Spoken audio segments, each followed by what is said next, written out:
Anyway, I wanted to share this. I think I shared a real quick video of what I make for my dog, my 16-year-old dog. This is what I did was I sauteed in some grapeseed oil, some sweet potato, and so I made him a lean turkey, ground turkey with it has no preservatives in it, and it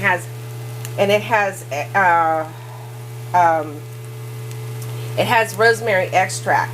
And so I want to come out with this result, which has what I had in the freezer was leftovers,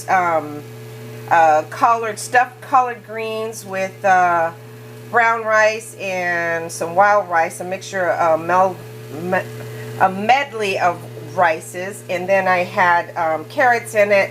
So it's got the collard greens, so it has the greens in it, and basically I'm going to be mixing that into this mixture. We have a picky dog eater like I do, and it's actually so good. I even had it, but it should come out like this. So I just wanted to share that with you because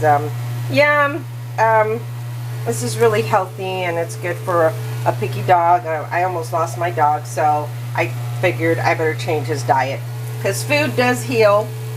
I will not feed my dog any raw food. That's just one thing my other vet said never to do, so I don't blame her.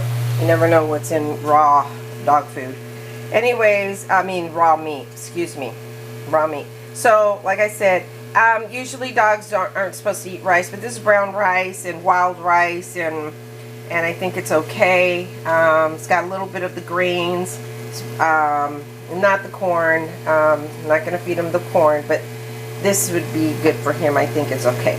So I wanted to share that. Alrighty, I'll talk to you later. Bye.